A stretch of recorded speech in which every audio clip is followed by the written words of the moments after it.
ప్రతి 7:41 పేగులు తీసేస్తాడు అని భయం లేక एक पिता अपनी बेटी के लिए कितना बदल सकता है, शायद अपनी पूरी जिंदगी तक।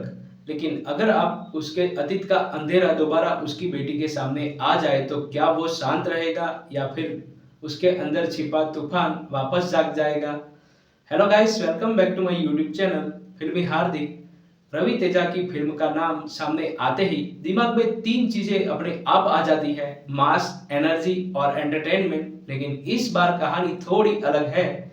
रवि तेजा की अपकमिंग फिल्म इरुमुडी का ऑफिशियल ट्रेलर सामने आ चुका है और करीब 3 मिनट के इस ट्रेलर को देखने के बाद साफ हो जाता है कि इस बार रवि तेजा एक टिपिकल मास हीरो के बजाय एक पिता और एक आम इंसान के रूप में नजर आ रहे हैं। ट्रेलर हमें एक बेहद खूबसूरत और शांत गांव की दुनिया में लेकर जाता है, जहां रवि तेजा अपनी छोटी बेटी के साथ एक सुकून भरी जिंदगी जी रहा है।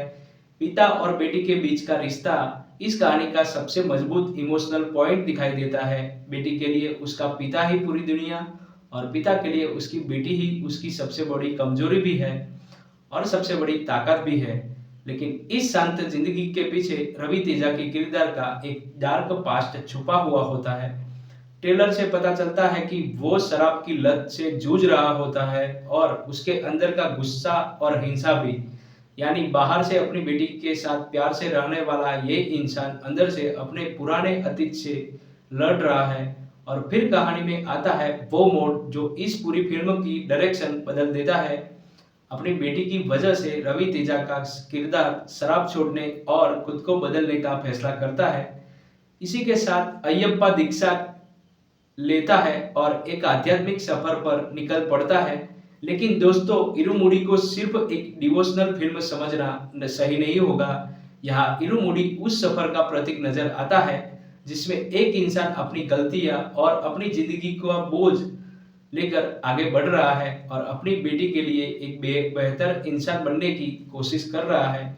यही चीज रवि तेजा के किरदार को इंटरेस्टिंग बनाती है। एक तरफ वो अपनी बेटी के सामने बेहद प्यार करने वाला पिता, वहीं दूसरी तरफ ट्रेलर में उसके अंदर छिपे गुस्से और अग्रेसिव साइड की भी झलक मिलती है।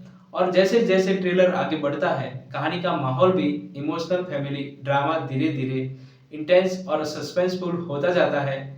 प्रिया भवानी शंकर यहाँ कावेरी के किरदार में नजर आ रही है, जो रवि तेजा के किरदार की पत्नी है। वहीं बेबी नक्षत्र उनकी बेटी के रोल में दिखाई देती है।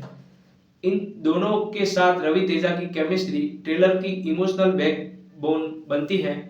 ट्रेलर का दूसरा हिस्सा खास तौर पर काफी इंटरेस्टिंग है, क्योंकि रवि तेजा के पास्ट से जुड़ा कॉन्फ्लिक्ट सामने आता हुआ दिखाई देता है।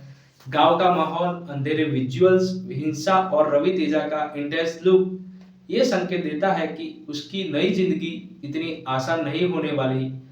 और सबसे बड़ा सवाल यही से सवाल पैदा होता है, क्या रवि तेजा का किरदार अपने अतीत को पीछे छोड़कर अपनी बेटी के साथ नई जिंदगी शुरू कर पाएगा, या फिर जब उसकी बेटी पर कोई खतरा आएगा तो उसके अंदर छिपा हो पुराना और खतरनाक इंसान वापस सामने आ जाएगा। मेरे हिसाब से इरुमुडी का ट्रेलर सबसे बड़ा हुक है, क्योंकि यहाँ असली लड़ाई सिर्फ किसी विलन के खिलाफ नहीं, बल्कि एक ऐसे इंसान की अपने अतीत और अपने अंदर गुस्से के खिलाफ है। डायरेक्टर शिवा निर्वाणा ने कहानी में family emotion, spirituality, intense drama को साथ जोड़ने की कोशिश की है। वहीं जीवी प्रकाश कुमार का म्यूजिक और बैकग्राउंड स्कोर इसे पूरे माहौल को और ज्यादा इमोशनल और पावरफुल बनाता है। ओवरऑल इरुमुडी का ट्रेलर रवि तेजा को एक बिल्कुल अलग जोन में दिखाता है। एक तरफ एक बेटी है जो खुद को बदलने वाला पिता है, दूसरी तरफ उसका हिंसक अतीत है, और इन दोनों के बीच एक ऐसा सफर जो शायद उसकी पूरी जिंदगी बदलने वाला है। अगर फिल्म ने इसी इमोशनल स्कोर को सही तरीके से संभाल लिया तो इरुमुडी रवि तेजा के लिए काफी अलग और यादगार फिल्म साबित हो सकती है। फिल्म 21 अगस्त 2026 को सिनेमाघरों में रिलीज होने वाली है। अब सवाल ये है, क्या एक पिता अपनी बेटी के लिए अपने अतीत को हरा पाएगा? इसका जवाब मिलेगा 21 अगस्त को। अगर आपको इरुमुडी का ट्रेलर रिव्यू पसंद आया हो तो वीडियो को लाइक करें, चैनल को सब्सक्राइब करें और रवि तेजा का इंटेंस और नया इमोशनल लुक आपको कैसा लगा? मैं मिलता हूँ नए वीडियो में, तब तक के लिए बाय बाय, टेक केयर, जय हिंद, जय भारत।